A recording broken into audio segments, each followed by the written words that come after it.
Hi friends, welcome to Homeschool Autism Life. My name is Jamie. I'd like to take the opportunity to welcome everybody who is new here. And today's video, I'm just going to chat about how I have adapted our son's homeschool curriculum for him. Now, if you're new, you need a little bit more information than that, so I will provide that. My son is a 12-year-old autistic boy, and he has some interesting things that come along with that. So he is verbal, but he isn't conversational. So things he wants to talk about, absolutely we can talk about that, but things like school and stuff like that is a little bit harder. He is a reluctant learner, so his window of learning is very small, and it better come with some treats at the end of it.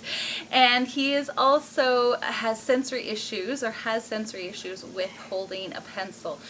So the name of the game is adapt, adapt, adapt, and then when you think you got it, adapt again. And so that's what my journey with him and teaching him has been like for the last 3-4 years. And I'm really excited to say that before COVID-19, I had found something called Gather Round Homeschool, and I will put a link down below for you.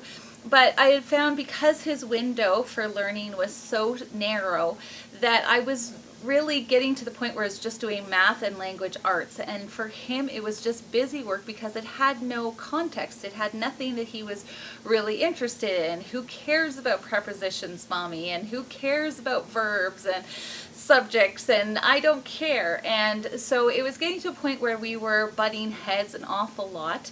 And it got to the point where after a while, as I got more and more tired, I actually didn't want to do it anymore. I didn't want to force this. I didn't want to make something happen. So Gather Round came in, and so I was planning on doing 4 different units with him, knowing that it would take us a lot longer to do them. So that's essentially what I did. I did put in a video, I don't even know how long ago, a few months ago, about how I adapted a more science focused or biology focused unit together for him. I found it a lot easier because we had these flashcards of all the different animals and stuff like that. And so this video is about how I specifically am adapting Africa for my son. So I hope that this is of interest to you, and if so, yay, keep watching. So one of the big things that I found is that Africa is a more social study, geography based unit study. And for Darrion, he loves the animals, right? And so there are some animals in this unit, so that's really great, and those pages I don't have a lot of issues with. But how was I going to adapt all of the other aspects? And so it took me, and I'm being completely and totally honest, it took me about 10 lessons, so about half, going through half the book before I got into a rhythm and an idea of what I could adapt or how I could adapt it for my Darrion. So the first thing that I thought of was a map. So because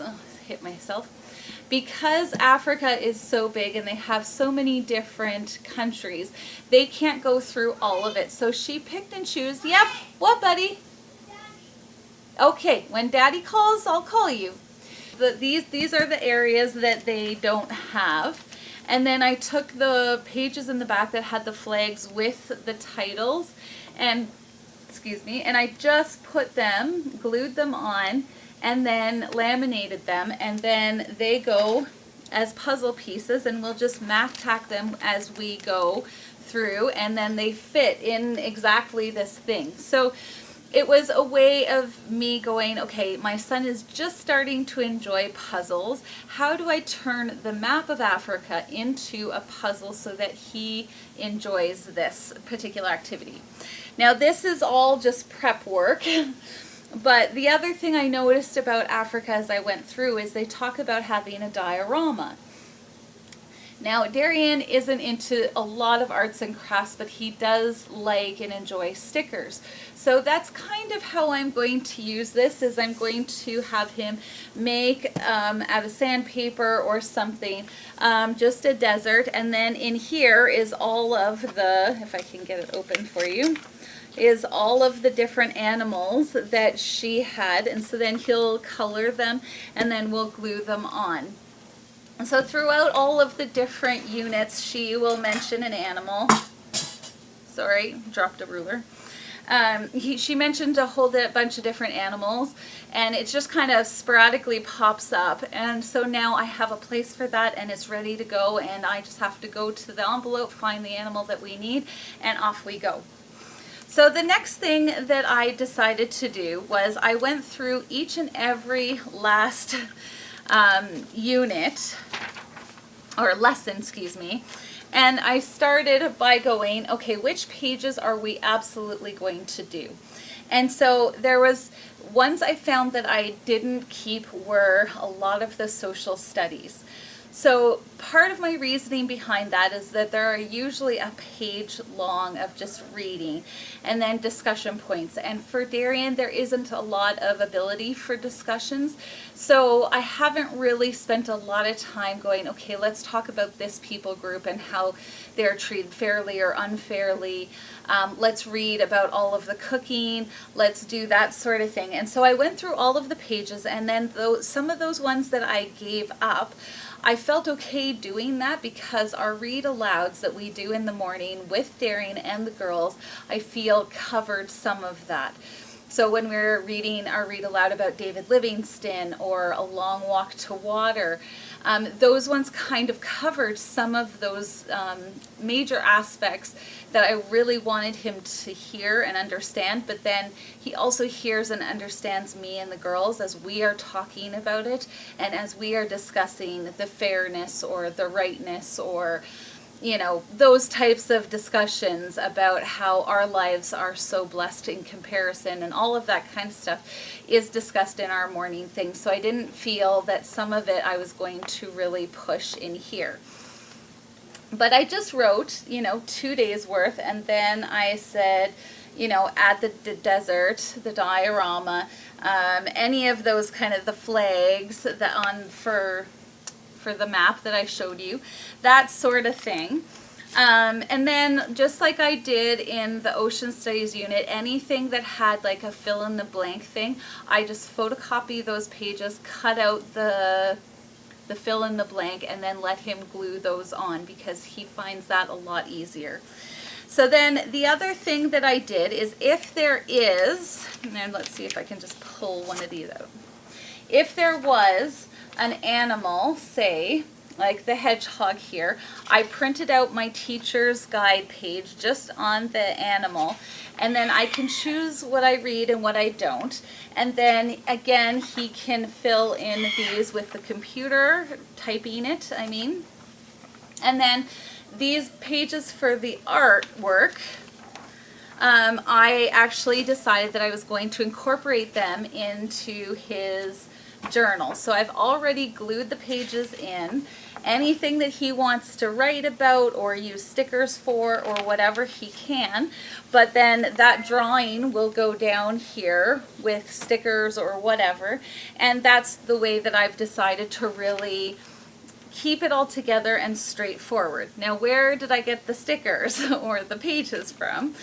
I got this one book, and I would really recommend, if your child is somebody who doesn't enjoy lots of writing or coloring or drawing, this is very helpful. Now, I got this from bookoutlet.ca, but I'm sure you could find it many different places. But I'm dropping everything. But this is one of those things that if there is a sticker for the, say, Molly that we're doing, he can put in that sticker, and then we talk about where it is on the map. Is it in North Africa? Is it in Central Africa? Is it in South Africa? And so there's a few pages, there's a few different things that you can go into a little bit more detail, but then there's this one for later on in the unit as well.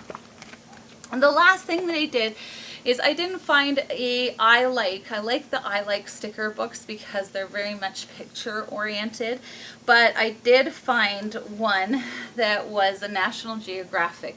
Now that means that there's a little bit more work on my part, because then I need to figure out which ones are which pages do I want to keep out, which ones are too juvenile for him, and stuff like that.